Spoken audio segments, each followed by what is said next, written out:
একদিন সে বহু বছর পর তার দাদুর গ্রামে বেড়াতে যায়। সেখানে পৌঁছে ছেলেটি সারাক্ষণ তার দাদুর সঙ্গে আনন্দে সময় কাটাতে থাকে। একদিন খেলার ফাঁকে সে দাদুকে জিজ্ঞেস করল, দাদু, যখন আমি বড় হব আমি খুব সফল হতে চাই। কিভাবে সফল হতে হয় আপনি আমাকে বলতে পারবেন? দাদু মৃদু হেসে বললেন, অবশ্যই বলতে পারি। এরপর দাদু তাকে একটি গাছের দোকানে নিয়ে গেলেন। সেখানে থেকে তিনি দুটি ছোট গাছ কিনলেন।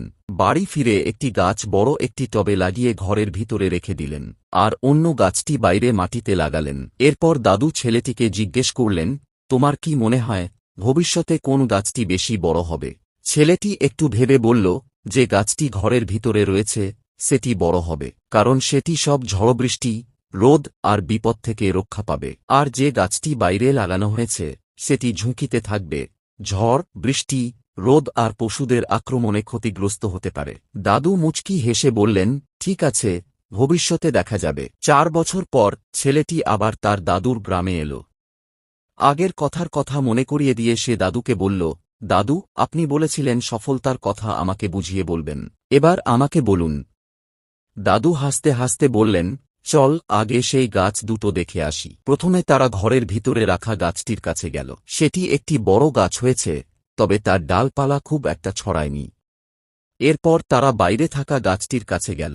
ছেলেটি অবাক হয়ে দেখল সেই গাছটি একটি বিশাল বৃক্ষে পরিণত হয়েছে। তার ডালপালা শক্তিশালী এবং চারদিকে ছড়িয়ে পড়েছে। তার ছায়া পুরো মাঠ জুড়ে পড়েছে।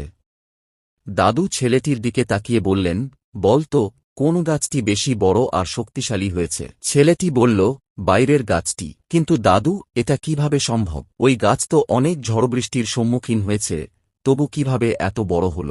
দাদু মৃদু হেসে বললেন, যে গাছটি বাইরে ছিল সে প্রতিটি ঝড়বৃষ্টি আর কষ্টকে সাহসের সঙ্গে মোকাবিলা করেছে। প্রতিটি সমস্যা তাকে আরও শক্তিশালী করেছে, আর তাই সে এত বড় আর শক্তিশালী হয়েছে। অন্যদিকে ঘরের ভিতরের গাছটি আরামেই ছিল, তাই সে নিজেকে তেমনভাবে তৈরি করতে পারেনি। তারপর দাদু বললেন, জীবনেও তেমনই। যদি তুমি সব সময় সমস্যার থেকে পালাতে চাও তাহলে তোমার ক্ষমতা আর দক্ষতা কখনো বাড়বে না। কিন্তু যদি তুমি প্রতিটি বাধা আর চ্যালেঞ্জের মুখোমুখি হও তখন তোমার সাফল্য নিশ্চিত। সংগ্রামই তোমাকে সত্যিকারের শক্তিশালী আর সফল মানুষ বানাবে। ছেলেটি দাদুর কথা মন দিয়ে শুনল।